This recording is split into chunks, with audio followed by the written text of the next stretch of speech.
ポイントとしては今言った通りボールを持たないっていうところが大事になってくるので、手のひらに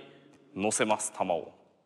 でこれなんか手首でロックするようなサッカーのほんとゴールキーパーのスローイングみたいなイメージです。でこれは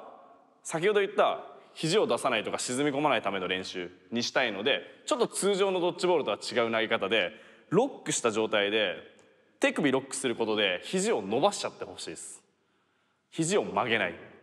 肘を曲げずに強くボールを投げようとしてみてください。でポイントは手首ロックで肘伸ばしておく、で向こうに強く投げてくださいっていう風に